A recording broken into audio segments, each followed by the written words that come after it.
Inferiority complex बहती रहती है कि ये संविधान किसने बना दिया। ये संविधान उसने बना दिया जो इस धरती का सबसे पढ़ा लिखा और सबसे ईमानदार आदमी था।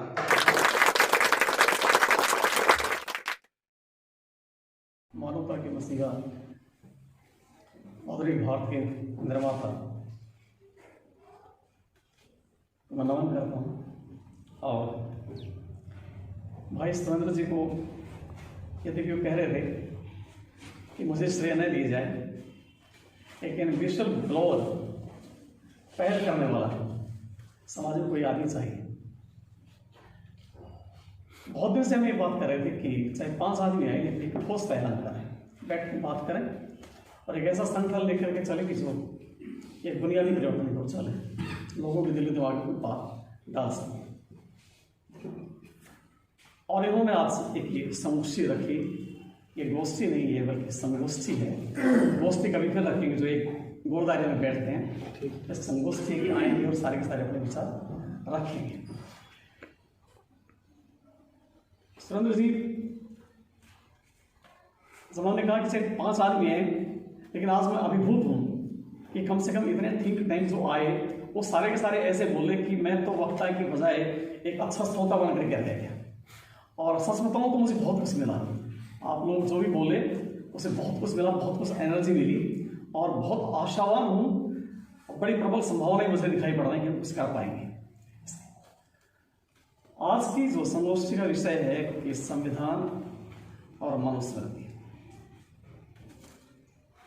आज के दिन 1927 को बाबा साहब ने एक ऐसी जहरीली मानसिकता को दफन किया था कि जिसमें साल नहीं, 2 साल नहीं, 100 साल नहीं, हजारों साल इंसानियत को शर्मिंदा रखा, इंसानियत को चैन लेने नहीं दिया, खासकर इंडियन सबकों के नहीं दिया। इस भारतीय महाद्वीप पर जिस ढंग की जहरीली मानसिकता फैलती रही, उसने आदमी को जीने लायक नहीं छोड़ा। और ये मैं आपको बताऊं कि एक मनुस्मृति अपने आप में कोई एक ऐसा ग्रंथ नहीं है, बल्कि कुछ लोगों से मेरा विचार विमर्श जब होता है, कई कहते हैं कि प्रसाद ऐसा है कि ये तो है ना, इसमें कुछ प्रक्षिप्त कर दिया गया है। यस, बस राइट, प्रोजेक्ट कर दिया होगा, प्रक्षिप्त कर दिया होगा। प्रक्षिप्तांश आपके कोई संस्कृत का ग्रंथ ऐसा नहीं है जिसमें प्रक्षेपण नहीं हुआ, जिसमें प्रोजेक्शन नहीं हुआ, क्योंकि कोई चैलेंज तो था ही। एक ही श्लोक में या उसी प्रकार के छंद में दूसरा कोई कह देता है तो कोई आदमी भाषाई आधार पे उस चीज को छानबीन नहीं कर पा रहा था। और इसमें भी हुआ होगा, मैं मानता हूं। जब शुरुआत में हम वैदिक काल की बात करते हैं, जिसमें कहते हैं 10वें मंडल में उस शुक्र नाम का एक रूपक डाला गया है और इसमें बताया गया कि ब्रह्मा के मुख से ब्राह्मण पैदा हुआ, उसके बाहों से क्षत्रिय पैदा हुआ, पेट से वैश्य पैदा हुआ, चरणों से शूद्र पैदा हुआ। बिल्कुल प्रक्षेपण। पहला जो आपका ऋग्वेद है वो एक सरल सोसाइटी की तरह है। ये जो सरल सोसाइटी है, इससे सरल समाज में किसी प्रकार का कोई भेदभाव है नहीं। लेकिन इसके बाद जो सोसाइटी आगे चलती है तो कॉम्प्लिकेटेड होती चली जाती है। अब यहां से जो है, जो बहुत सरल ईश्वरवाद पैदा हुआ था, जो किसी के भय से ईश्वरवाद शुरू हुआ था, क्योंकि अज्ञानता और भय का नाम ईश्वर है। जब आदमी जीवन की पहली को समझ नहीं पाता तो डर जाता है और फिर कोई कल्पना कर लेता है कि सबके पीछे कोई ना कोई कहानी है, और उन्होंने एक ईश्वरवाद को मान लिया। लेकिन इसके साथ साथ पैरेलल एक ऐसी धारा चलती रही जिसने कहा कि नहीं, ऐसी कोई चीज नहीं है, केवल इंसान ही करता है। जो इंसान एक दूसरे से बराबरी का दर्जा रखता है, इंसान को इंसान समझता है और किसी प्रकार की किसी ईश्वरवाद विश्वास नहीं करता, हम ऐसी विचारधारा विश्वास करते हैं। ये विचारधाराएं पनपती ही दोनों, और पनपती महात्मा बुद्ध तक आई, और महात्मा बुद्ध के पास आकर के बड़ा सिस्टमेटिक रूप ले लिया इस विचारधारा ने। और महात्मा बुद्ध ने आकर के इन सारे पाखंडों को काट लगाया, इसलिए क्योंकि जो विचारधारा चल रही थी उस विचारधारा में इतना सारा प्रक्षेपण हुआ और इस प्रकार की बातें आई कि ये कृषि प्रधान देश और इस कृषि प्रधान देश में आप पशुओं से खेती करते हैं, इस कृषि प्रधान देश में आपको पशु चाहिए, आपको सवारी के लिए घोड़ा चाहिए, आपको दूसरी चीजों के लिए चाहिए। तो यहाँ जो यज्ञ हवन का जो काम चला, जैसे मैं भी यज्ञ कह रहा हूँ, यज्ञ है ये यज्ञ हवन का जो काम चला, उसमें पशु बलि दी जाती थी, जबरदस्त पशु बलि दी जाती थी। और ऋग्वेद में अकेले में 21 बार गोहन नाम से यज्ञ का पर्याय बन गया है। यज्ञ का पर्याय गोहन आया है 21 बार। आप एनसीईआरटी की किताबें पढ़ सकते हैं, बैठे पीछे, ठीक है सर। और बड़ी सरल सोसाइटी, संस्कृत का बहुत सीधा सीधा रूप है। वहां जो है बलिश्यामी की जगह वहां भक्ष्यामी नहीं कहा जाता। पावे प्रत्यक्षं रवासी, पावे प्रत्यक्षं ब्रह्म बलिश्यामी, ऋतम बलिश्यामी, सत्यम बलिश्यामी, ये कहता है, भक्ष्यामी नहीं कहता। बड़ी सरल संस्कृत है, बड़ा सरल समाज है। लेकिन धीरे धीरे जो ये विकृति आती चली गई, ये इसलिए भी आई कि इस जो मैंने बलिश्यामी और भक्ष्यामी की बात की, वो इसलिए कही कि कुछ लोग ऐसे थे कि पूरे समाज को भुलावे में डाला कैसे जाए, किस प्रकार की कोई जटिलता पैदा की जाए। और उन लोगों ने इंसान को भुलाने के लिए सबसे पहले जटिलता भाषा के स्तर पे की। किसके स्तर पे की? भाषा के स्तर पे। वो जो रूप धातु जो पैदा किए गए, जो एक जटिलता पैदा की, जो एक अलंकृत भाषा की गई, उसने आम आदमी को समझने ही नहीं दिया। और उस भाषा के सहारे उसने जो है अपना वर्चस्व स्थापित करने के लिए यहां तक भी कहा कि क्योंकि भाषा सभी को समझ में आती नहीं है, इसलिए इसको जो नहीं समझ पाते समाज के कुछ ऐसे लोग हैं कि वो इज्जत न पढ़े। स्त्री शूद्रो न अधीयताम, स्त्री और शूद्र न पढ़े। अब कहें किसी आप शूद्र का कहां से आया? हाँ, अब बात हमारी यहां से चल रही है। दो धाराएं, दो विचारधाराएं चल रही थी। दो विचारधाराओं में एक जो ब्राह्मणवादी जो भाषा के स्तर पर जटिलता पैदा करके अपना वर्चस्व स्थापित करना चाहता था, उसके बिल्कुल विरोध में एक छोटा सा समाज ऐसा था जो 1/4 समाज कि किसी भी कीमत पर ब्राह्मणवाद को स्वीकार करने के लिए तैयार नहीं था। केवल भ्रातृत्व में जिसका विश्वास था, भाईचारे में जिसका विश्वास था, वैज्ञानिकता में जिसका विश्वास था, पाखंडों में जिसका विश्वास था नहीं, और भाषा बहुत सरल रखना चाहता था, वो जो उस विचारधारा के लोग इकट्ठा हुए। इन लोगों ने उन्हें मारने की, हराने की बहुत सारी कोशिश की, लेकिन ये लोग नहीं हरा पाए। समाज के वो लोग जिनको इन्होंने कह दिया कि ये क्षत्रिय हैं, जिनको कह दिया कि ये वैश्य हैं, उन लोगों के बहुत प्रतिकूल नहीं था। लेकिन एक ऐसा 1/4 समाज था जिसे आप असली क्षत्रिय कह सकते हो, जो असली यहाँ का वॉरियर था, जो असली यहाँ का योद्धा था। उन्होंने सबसे पहले शिशुनाग के रूप में भारत की धरती पर पहला राज्य स्थापित, और उसके बाद जो बिंबिसार है, अजातशत्रु है, आते आते अशोक तक जब आते हैं तो आप देखते हैं कि एक ऐसा साम्राज्य स्थापित हो गया मगध में कि दुनिया में उसके पैरेलल, उसके समानांतर कोई दूसरा साम्राज्य है नहीं। और उस साम्राज्य ने उस धर्म का पल्ला पकड़ा, उस विचारधारा का पल्ला पकड़ा जो मानवतावादी।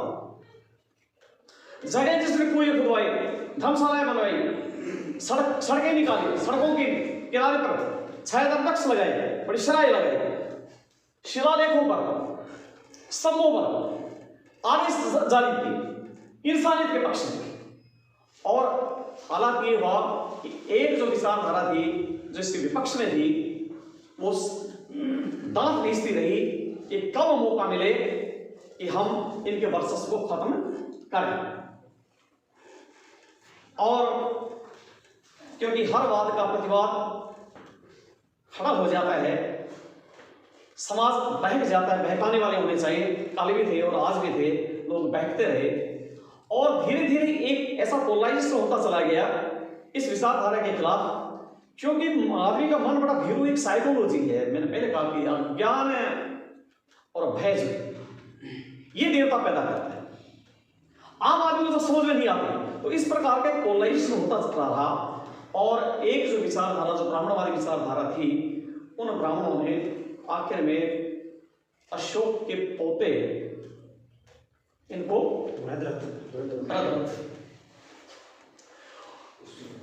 जैसे आज संविधान में मनु का भी उतना स्थान है जितना हमारा स्थान है।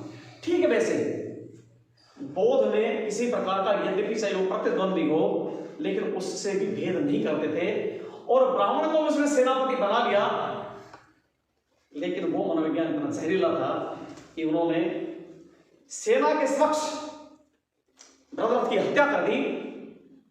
और उसके बाद ये फैलाया गया कि कोई भी बौद्ध विचारधारा से संबंधित कोई व्यक्ति मिलता है या कोई घोटम घोट मिलता है तो उसको अगर कोई मार करके लेके आएगा तो उसे इतने सोने की मुद्राएं दी जाएगी, स्वर्ण मुद्राएं दी जाएगी। ये एक विचारधारा जो थी, और इस विचारधारा ने आगे आकर के जबरदस्त एक साइकोलॉजी बनाने की कोशिश की, और वो साइकोलॉजी बनाने की कोशिश ये की कि किस आदमी को कैसे अच्छा साबित करें, कहानियां घटनी शुरू कर दें। तीसरी पहले संस्कृत के विद्यार्थी हैं, अभिज्ञान शाकुंतलम पढ़ा है। अभिज्ञान शाकुंतलम में जब मछियारा एक अंगूठी लेकर के आता है, अंगूठी लेकर के आता है, रोहित नाम की मछली को चीरता है तो उसे एक स्वर्ण मुद्रा निकलती है, उस पर राजा दुष्यंत का नाम है। अब उसे तो बेचारे को अनपढ़ को पता नहीं। अब वो जो उस मुद्रा का पता लग जाता है एक सिपाही को, और वो सिपाही जो इनाम लेने के लिए कि मुझे राजा के पास जाना चाहिए, इसकी शिकायत करनी चाहिए, आई कहां से, उसे साफ साफ बता दिया ये बात। तो पहला जो प्रश्न करता उसे कि तेरे शरीर से बड़ी गंदी बदबू आ रही है, निकृष्ट धंधा है, तो इस गंदे धंधे को छोड़ क्यों नहीं देता। तो मछियारा कहता है कि यद्यपि, आप साइकोलॉजी नोट करना, यद्यपि यज्ञ का करने वाला होता दिल से बड़ा दयालु होता है, दिल से बहुत दयालु होता है, लेकिन परंपरा के अनुसार उसे पशु बलि देनी ही पड़ती है। इसलिए मुझे भी अपने पूर्वजों का यह धंधा छोड़ना नहीं चाहिए। इसका अर्थ यह है कि पूर्वजों के धंधे को संस्थाबद्ध किया जा रहा है कि वही धंधा कीजिए जो तुम्हारे मां बाप ने किया। और ये साइकोलॉजी है जो फैलती आई है, गुप्ता काल में जिसको स्वर्ण काल युग कहते हैं, मैं कहता हूं that is the darkest age of India. Bharat का सबसे कोई अंधकार भरा कोई काल है तो गुप्ता काल है। और उस काल में एक महाकाव्य, ये पौराणिक ग्रंथ, ये स्मृतियां, स्मारक ग्रंथ ये लिखे गए। तो उस वक्त आप देखिए कि इन महाकाव्यों में किस ढंग का एक मनोविज्ञान पैदा किया जा रहा है, वही मनोविज्ञान जिसके बारे में आप कहते हैं कि शंभुवध। वाल्मीकि के रामायण के उत्तरकांड में, वाल्मीकि के रामायण के उत्तरकांड में वो लिखते हैं कि साहब राम जी का दरबार सजा हुआ था, हनुमान जी मुठ्ठियां भर रहे थे, राम जी आराम फरमा रहे थे, परियां जल छिड़क रही थी। हाँ, शानदार माहौल, और अकस्मात राम जी का सिंहासन डोल गया। बड़ा आश्चर्य भरा, ये क्या हो गया। फिर त्राही त्राही करता हुआ गाया, त्राही माम। उन्होंने मेरे राज्य के ब्राह्मणों को किसने सताया। राम आकर के कहता कि महाराज आपके राज्य में गंगा और यमुना का जल काला पड़ चुका है, चांदनी में चेचक के दाग निकलते हैं, वृक्षों में फल आना बंद हो गया है, अकाल की संभावनाएं पूरी लग रही है। क्या हुआ कि आपके राज्य में शूद्रों ने तपस्या शुरू कर दी है, और उसके अभिशाप से मेरा जवान बेटा मर गया। अच्छा, मेरे राज्य में और ब्राह्मणों को ऐसा सताया कि किसने ये हिमाकत की, किसी शूद्र ने हिमाकत की कि वो तपस्या करेगा। और राम जी ने आओ देखा न ताओ, चला गया वन में मारने के लिए, तीर संधान किया छाती के आर पार, और एक तपोधर को नीचे गिरा दिया, जो अश्वत्थामा वृक्ष के नीचे शीर्षासन की मुद्रा में तपस्या कर रहा था। ऐसे तपोधर को मार गिरा है। यह प्रक्षेपण किया गया। उसके बाद आपके महाभारत में जब आते हैं बात करते एकलव्य की भी वही बात है, शूद्र भी वही है, आदिवासी में भी है, समाज को एक चौथाई भाग जिसकी मिट्टी प्लीत करने दी। क्यों? क्योंकि उसने कभी भी इनकी अधीनता स्वीकार नहीं की थी। कुछ लोगों को यही नारकीय जीवन दे दिया, उसे को मार भगाया, वनों में चले गए, वो वनवासी हो गए। तो वो एकलव्य थे, क्योंकि उसका रोज का काम था तीर संधान करना। इनकी तरह चोचले नहीं करते थे, वो तो असली बाण संधान करता था। ये आदि में बाण संधान करता था, वो कहीं भी बाण संधान कर देता था, खुले में खेलता था। और जब उसके बारे में पता चला तो उसको बुलाया गया, कहानी खड़ी की। मैं आपको बताऊं कि ना तो दुष्यंत से पुतला थे, ना कोई राम नाम का कोई आदमी हुआ, ना कोई महाभारत की कोई घटना घटी, केवल एक मनोविज्ञान घड़ा गया है। और वो मनोविज्ञान घड़ा गया आप लोगों को बेवकूफ बनाने के लिए, पूरे समाज को बेवकूफ बनाने के लिए। इस प्रकार का समाज घड़ा गया, इस प्रकार का मनोविज्ञान घड़ा गया। तो एकलव्य को बुलाया गया और एकलव्य से कहा कि आपने कहां से सीखा? कहता गुरुदेव आप मेरे सामने साक्षात गुरुदेव थे, मैं आपके पास आया, आपने मुझे मना कर दिया, मैंने आपकी मिट्टी की मूर्ति बनाई और उस मिट्टी की मूर्ति के सामने खड़ा होकर मैं संचालन करने लगा, पारंगत हो गया। और वास्तविकता ये थी कि वो थे ही धनुर्धारी, उन लोगों का रोज रोज का काम था। लेकिन एक इतनी बड़ी शक्ति को देख करके द्रोणाचार्य के दिलो दिमाग में थरथराहट भर गई कि इसे तो बस आज तक अपने रोजी रोटी का ही ख्याल है, इन्हें और गुमराह किया जाए। अगर कहीं अर्जुन से इसका पाला पड़ गया, अगर कर्ण से पाला पड़ गया, तो ये आदमी छोड़ने वाला नहीं है। इस आदमी को जीता नहीं जा सकता। फिर से राज प्राप्ति की ओर चले जाएंगे लोग। इसलिए मनोविज्ञान इस प्रकार का खड़ा गया और उसने कहा कि अच्छा कि आप मेरे शिष्य हो, गुरु दक्षिणा देंगे, यहां गुरुदेव मांगे, ये अपने दाहिने हाथ का अंगूठा दीजिए जिसे आप रोज संचालन करते हैं। और उसने गुरुदेव के चरणों में अंगूठा चढ़ाया नहीं गया था, ऐसा कुछ भी नहीं हुआ था। केवल एक दलित समाज को, एक ऐसे समाज को जो इनकी अधीनता स्वीकार नहीं करता था, उसको फिर से नियंत्रण करना था और पूरे समाज में इनके खिलाफ करना था। ये जो मनोवैज्ञानिक जहरीला मनोविज्ञान पैदा किया गया है, ये है मनुवाद। और इसी वाद को और पक्का करने के लिए कई प्रकार की, उसे याज्ञवल्क्य हो, चाहे आपका जो बृहस्पति संहिता हो, दूसरी संहिताएं हो, और उसके बाद मनु नाम का एक आदमी जिसने कुछ लिखना शुरू किया, या इनका कल्पित हो सकता है क्योंकि एक मनु की रचना नहीं है। इतने सारे श्लोक और तरह तरह के श्लोक जिसमें आप साइकोलॉजिकल डिफरेंस पाएंगे, इन लोगों की हिम्मत नहीं है ये बात कहे की। पर ये सही बात है कि शुरू से लेकर के आखिर तक आप आएंगे तो बड़ी पहेलियां मिलेंगी आपको। उसका अगर आप उसकी चीरफाड़ करेंगे तो आप देखेंगे एक मनु नहीं, कई मनु ने ये संविधान न इस प्रकार का जो विधान लिखा आदमी के खिलाफ है। तो ब्राह्मणों का वर्चस्व स्थापित करने के बाद और देखिए कि इस धरती पर कभी भी आपको कोई अवशेष, ये ब्राह्मण कहते हैं, आपको आपने हिंदी साहित्य, आपने मतलब भारतीय साहित्य पढ़ा है, इतिहास पढ़ा है, भारतीय इतिहास का आपने एनसीईआरटी किताबें पढ़ी है, गुरुकुल कांगड़ी वालों ने भी लिखा है। गुरुकुल कांगड़ी के आचार्य देवव्रत ने वेदव्रत जो लिखा था, उसने काफी किताबें लिखी, एशिया का इतिहास भी लिखा, भारत का इतिहास भी लिखा, विश्व का इतिहास भी लिखा। वो तो गुरुकुल में पढ़ाते थे।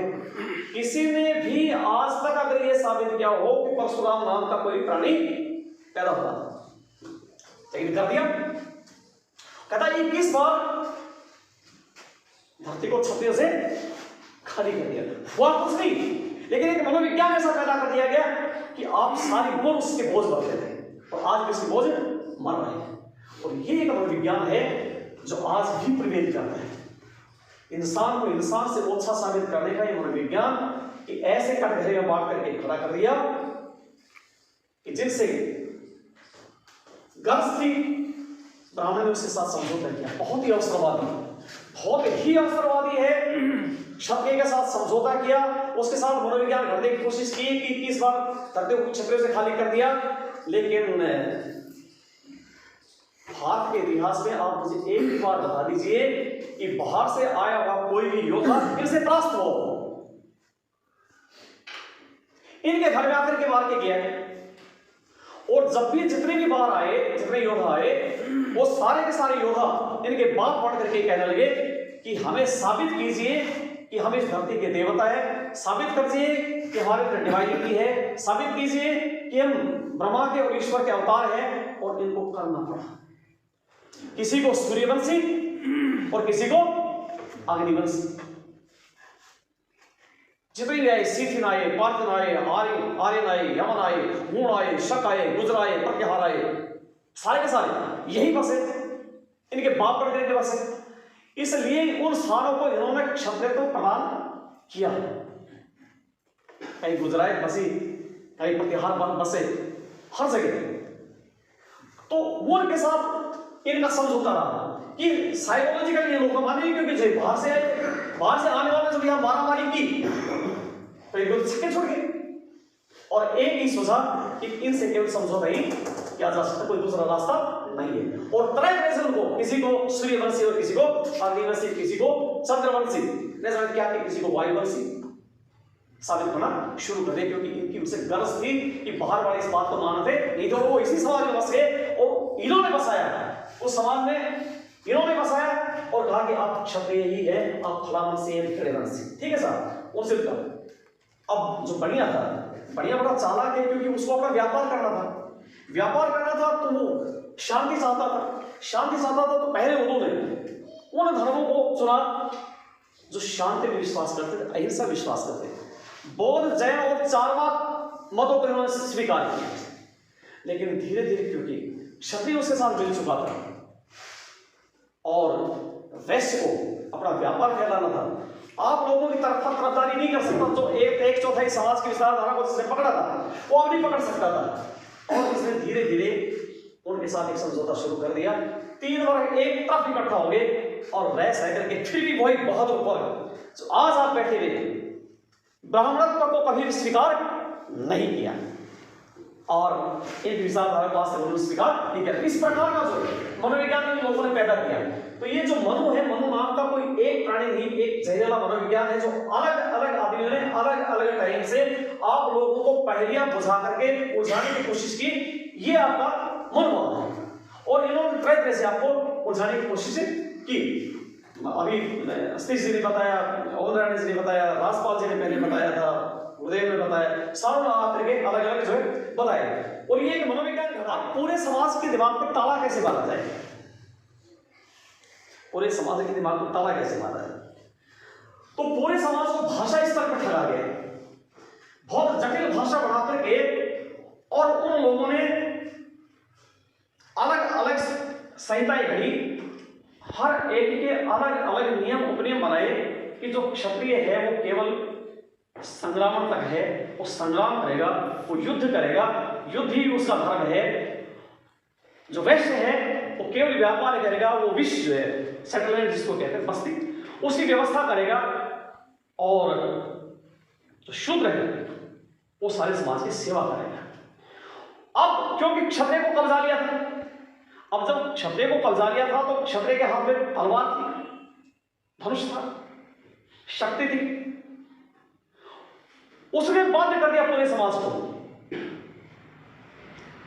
कि हम कहेंगे वैसे चलेंगे और मैं वैसे चलूंगा जैसे ब्राह्मण कहेगा। क्यों?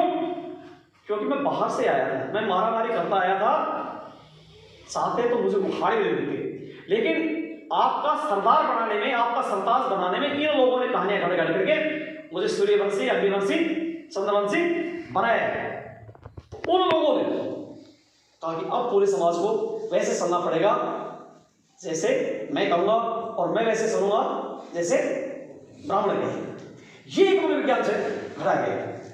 तो वो सारे के सारे कि जो क्षत्रिय है वो युद्ध तक चलेगा। और आप लोगों के बहुत निकट की बातें हैं कि आप जब आला आप सुनते थे आला में कि 12 वर्ष तक क्षत्रिय जीवे, 13 वर्ष तक जिए सियार, वर्ष 18 क्षत्रिय जीवे, आगे जीवन को धिक्कार।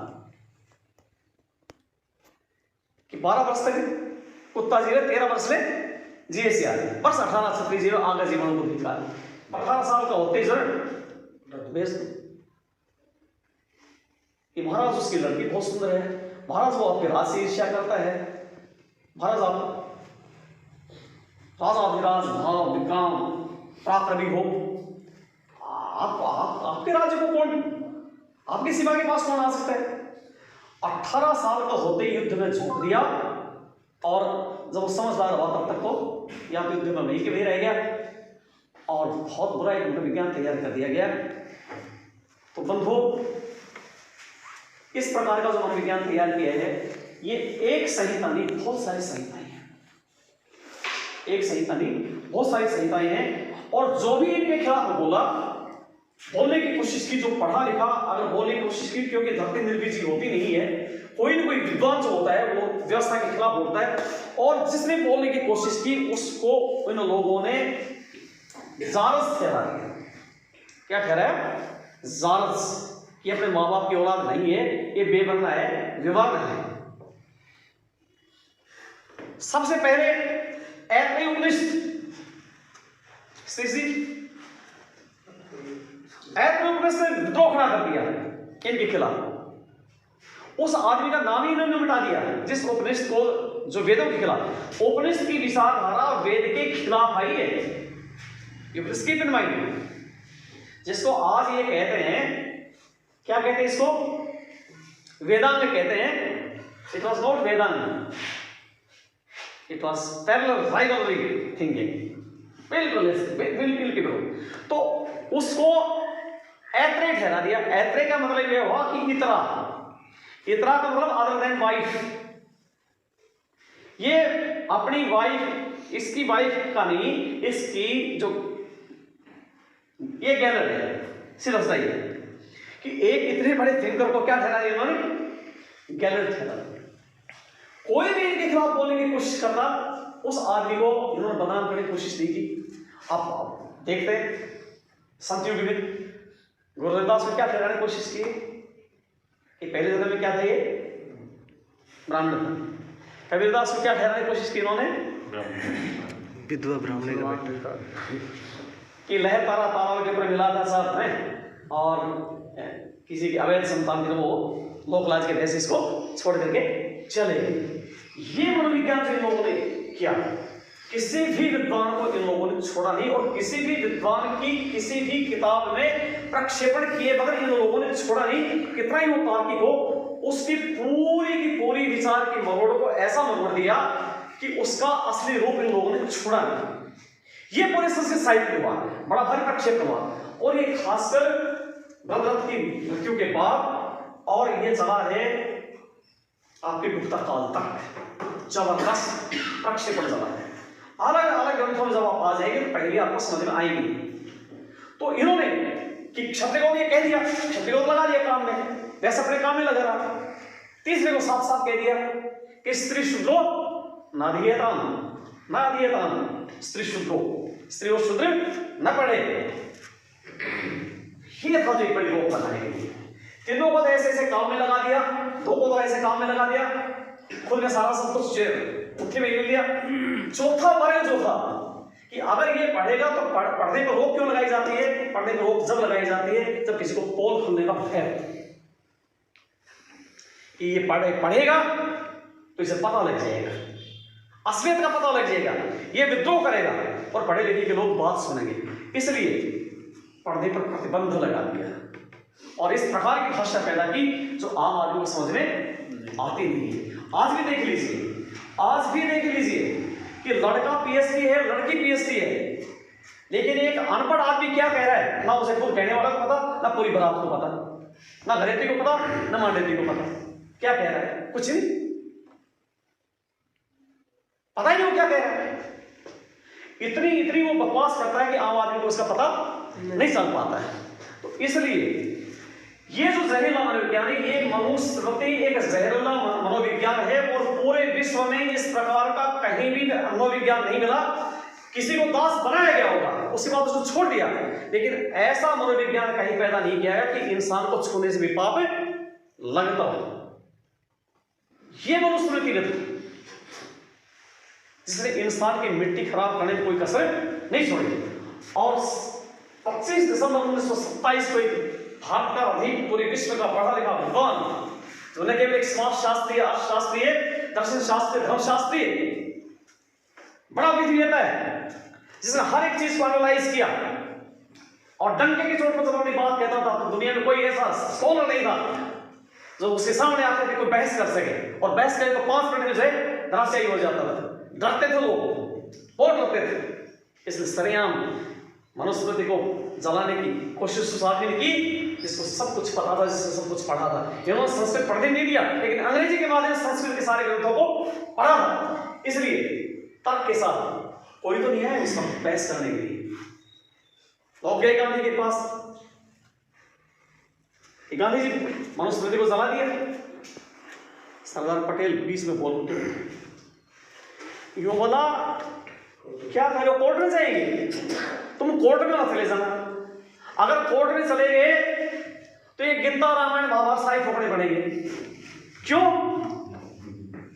ये ऐसा तर्कशास्त्री है कि कोर्ट में इसके सामने कोई दूसरी बात साबित नहीं कर सकता, इसलिए उस शख्स ने जलाई। इसलिए मेरे एक भाई जो कह रहे थे कि पढ़ना चाहिए, मेरी नई पीढ़ी से ये है, आप लोगों से बहुत उम्मीद है कि आप पढ़ें। जब तक आप पढ़ेंगे नहीं, चीज़ों को जानेंगे नहीं, एनालाइज नहीं करेंगे, तो आप मनुस्मृति का खंडन नहीं कर सकते। चीज़ों को जानिए, पहचानिए, अपनी बात कहने की क्षमता अपने अंदर पैदा कीजिए, और यहाँ तक कि कोई आपको दूर तक आमंत्रित करे और आप जाए। अभी 16 तारीख को मैं गया था, आप लोगों को मैंने डाला भी था इंटरनेट कि दलित दिवस पर जहाँ का प्रिंसिपल जाट और जहाँ के विभाग के अध्यक्षा पंजाबी ठाकुर, उन्होंने मुझे आमंत्रित किया कि आप आइए हमारे गवर्नमेंट पीजी कॉलेज में, एमए के विद्यार्थी आपको सुनना चाहते हैं, आप दलित दिवस पे बोलिए। बर्फ पिघलने लगी, पिघलेगी अगर आप सूर्य की किरणें बंद करके आएंगे, और वो कब? जब आप पढ़ेंगे, किसी बात का आप जवाब दे सकेंगे। इसलिए बंधु बहनों, पहले तो कोई है नहीं, मेरा यही से तकिया कलाम। और इसके साथ ही मैं आपको ये भी बता सकता हूँ कि अगली बार अगर हिम्मत हो और आप बाबा साहब के अनुयायी हो तो ज़रा एक कोशिश तो करो। आप कहते हो हमने ये परिवर्तन कर दिया, हमने ये परिवर्तन, you come with your wife. आज इस देश में आप कह रहे हो कि नारी की मिट्टी पलीत कर दी, हम अपने गीत गा रहे हैं। आज तक जहां हिम्मत नहीं होती हो, ऐसा मनोविज्ञान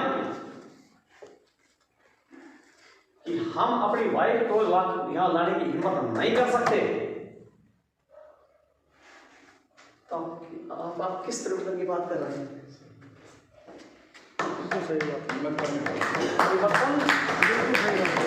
ये एक जहरीला मनोविज्ञान जिसने आज तक चैन लेने नहीं दिया। बंधु साथियों, मैं आपसे कि इतना गहरा बैठ गया ये मनोविज्ञान कि आर्टिकल 15 फिल्म लगी, मैं गया हाल में, मैं और मेरा साथी, केवल हम 2 आदमी, एक प्रोफेसर आए हुए थे जेएनयू से, डॉक्टर सुधीर, केवल हम 2 आदमी वहां हाल में गए, तीसरा आदमी वहां नहीं। और मजे की बात देखिए, कहलेगा कि टिकट मैंने दे दी, अब शो तो मैं चालू करूंगा। तीसरा आदमी नॉर्मल में हाल में नहीं गया आर्टिकल 15 देखने के लिए। क्यों? क्योंकि इस समाज की संवेदना को मार दिया गया है। 1/4 भाग के साथ क्या हो रहा है पूरे समाज को इस बात से कोई लेना देना नहीं है।